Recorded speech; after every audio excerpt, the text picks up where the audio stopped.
సంవత్సరాలు ముఖ్యమంత్రి. మేము ఒక్క పదవైనా తీసుకోకపోయే వాళ్ళమా? మాకు పదవీకాంక్ష ఉంటే ఒక్క పదవైనా తీసుకున్నామా? మేము మా నాన్న ముఖ్యమంత్రిగా ఉన్నప్పుడు ఒక్క పదవి తీసుకోలేదు కదా. మరి మాకు పదవీకాంక్ష ఉంది అని నేను వైసీపీ కోసం అంత త్యాగాలు చేసి అంత నడుస్తే పోనీ అప్పుడైనా నేను ఏదైనా పదవి అడిగానా? పోనీ అప్పుడైనా నేను పదవులు అడుగుంటే నాకు పదవీకాంక్ష ఉంది అని మీరు అనొచ్చు. మేము పదవీకాంక్షలు ఉన్నోళ్ళమే అయితే అసలు మీకోసం మేము పాదయాత్ర చేయడం ఏంటి? నా కోసం నేను పాదయాత్ర చేసుకుంటే అర్థం ఉంది, కానీ మీకోసం నేను పాదయాత్ర చేసుకుంటే నాకెలా పదవులు వస్తాయి? అసలు ఇంగితం ఉండే మాట్లాడుతున్నారా? నా భర్త అంట సోనియా గాంధీ దగ్గరికి వెళ్ళాడట. నా భర్త వెళ్ళింది సోనియా గాంధీ గారి దగ్గరికి భారతిరెడ్డి గారితో పాటి మా వదినమ్మతో కలిసిపోయాడు. పోని నా భర్త షర్మిలమ్మను ముఖ్యమంత్రి చేయండి అని అడిగాడు అని అంటున్నారే, అది భారతిరెడ్డి గారి ముందు అడిగాడా వెనకాల అడిగాడా? పోనీ దీనికి భారతిరెడ్డి గారు ఏమైనా సాక్ష్యం చెప్తారా? ఏమైనా అర్థం ఉండి మాట్లాడుతున్నారా? పోనీ ప్రణబ్ ముఖర్జీ గారు చెప్పారంటున్నారే, ఆయన ఆన్ రికార్డ్ గా ఎక్కడైనా ఈ మాట మాట్లాడా? ఎక్కడా మాట్లాడలేదు. ఆయన ఇప్పుడు చనిపోయాడు, బదులు చెప్పడానికి లేడు కనుక ఆయన పేరు తీసుకుంటున్నారు. పోనీ ఆయన కొడుకు బతికే ఉన్నాడు, ఆయన కొడుకున్నాడు. పోనీ ఆయన కొడుకు చేత అయినా చెప్పించండి మీరు, మీకు దమ్ముంటే, మీది నిజమైతే.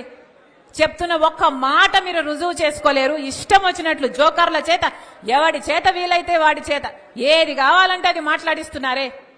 ఉచ్చం నీచం అవసరం లేదా? ఆడపిల్ల అన్న ఇంగితం కూడా లేదా? వ్యక్తిగతంగా టార్గెట్ చేస్తారా? ఇంకా సాక్షి అట ఇప్పుడు తెలంగాణలో నాతో కలిసి పనిచేసిన వాళ్లకు ఫోన్లు చేసి షర్మిలమ్మకు వ్యతిరేకంగా మీరు మాట్లాడితే మేము మీకు కవరేజ్ ఇస్తామని ఫోన్లు చేస్తున్నారు, వాళ్ళకు కవరేజ్ ఇస్తున్నారు. అక్కడ తెలంగాణ పార్టీలో నాతో కలిసి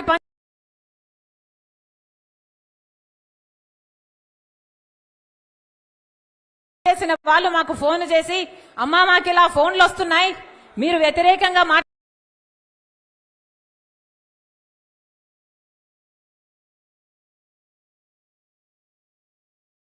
మాకు చెప్తున్నారు. ఇంతగా దిగజారాలా రాజకీయాలు? ఇంతగా దిగరాల్సిన అవసరం ఉందా మీరు? ఏ సాక్షి? ఇదే సాక్షిలో ఏ సాక్షి అయితే ఇప్పుడు నా గురించి ఇంత దూషణలు చేస్తున్నారో, ఈ సోషల్ మీడియా అంతా ఇంతగా దూషిస్తున్నారో, ఇదే సాక్షిలో నాకు భాగం ఉంది. ఇదే సాక్షిలో జగన్మోహన్ రెడ్డి గారికి ఎంత భాగం ఉందో ఆయన బిడ్డ రాజశేఖర రెడ్డి బిడ్డకు కూడా అంతే భాగం ఉండాలని రాజశేఖర రెడ్డి గారు నిర్ణయించారు. ఇది రాజశేఖర రెడ్డి గారి నిర్ణయం. ఏ సాక్షిలో అయితే నాకు సమాన భాగం ఉందో అదే సాక్షిని వాడుకొని ఈరోజు నా మీద వ్యతిరేకంగా మీరు ఇంత దూషిస్తారా? ఇంత ఘోరంగా వ్యవహరిస్తారా? ఇంత నీచంగా ప్రవర్తిస్తారా? ఇంత అవసరం ఉందా? ఇంత నీచానికి దిగజాల్చాల్సిన అవసరం ఉందా? ఈరోజు వ్యక్తిగతంగా మాట్లాడాల్సిన అవసరం ఏముంది అని అడుగుతున్నా. నేను ఇష్యూల మీద మాట్లాడుతున్నా. మీరు స్పెషల్ స్టేటస్ కోసం ఎందుకు కొట్లాడలేదు అని నేను నిలదీస్తున్నా. మీరు పోలవరం కోసం ఎందుకు కొట్లాడలేదు, ఎందుకు తేలేదు అని నేను అడుగుతున్నా.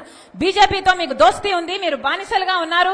మనకు రాజధాని ఏమైంది, మన బిడ్డలకు ఉద్యోగాలు ఏమైనాయి, కనీసం క్రాప్ ఇన్సూరెన్స్ కూడా ఎందుకు లేదు అని నేను ప్రశ్నిస్తుంటే ఒక్కసారైనా ఒక ఇష్యూ మీద మీరు సమాధానం చెప్పకుండా రోజుకొక జోకర్ చెప్పిస్తారు.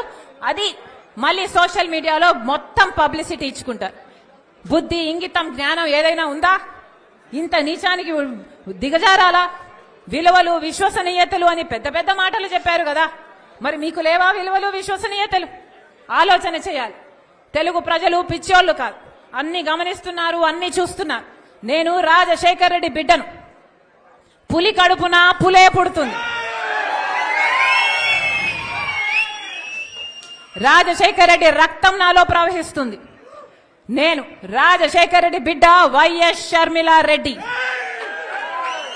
నా పేరు ఇదే, నా ఉనికి ఇదే. ఎవరు కాదన్నా, ఎవరు అవునన్నా, ఎవరు గీ పెట్టినా నేను వైఎస్ షర్మిలా రెడ్డి. ఆంధ్ర రాష్ట్ర ప్రజలకు మేలు చేయడానికే ఇక్కడికి వచ్చాం. నా గుండెలో నిజాయితీ ఉంది. ఆంధ్ర రాష్ట్ర ప్రజలకు వాళ్ళ హక్కులు కల్పించాలని రాజశేఖర రెడ్డి బిడ్డ ఈ రోజు తన పుట్టినింటిలో ఆంధ్ర రాష్ట్రంలో అడుగుపెట్టింది. నిలబడుతుంది, కొట్లాడుతుంది. ప్రత్యేక హోదా వచ్చేంత వరకు రాజశేఖర రెడ్డి బిడ్డ ఇక్కడ నుంచి కదలదు. పోలవరం వచ్చేంత వరకు రాజశేఖర రెడ్డి బిడ్డ ఇక్కడ నుంచి కదలదు. మన రాష్ట్రానికి, మన బిడ్డలకు ఉద్యోగాలు రావాలి, మన రాష్ట్రం అభివృద్ధి చెందాలి, అంతవరకు రాజశేఖర రెడ్డి బిడ్డ తన పుట్టింటి నుంచి కదలదు. మీ ఇష్టం వచ్చింది చేసుకోండి, ఎంత చేసుకుంటారో చేసుకోండి, ఏం పిక్కుంటారో పిక్కోండి. ఇక్కడ భయపడే వాళ్ళు ఎవ్వరూ లేరు. ఇక్కడ ఉన్నది రాజశేఖర రెడ్డి బిడ్డ. ఖబర్దార్.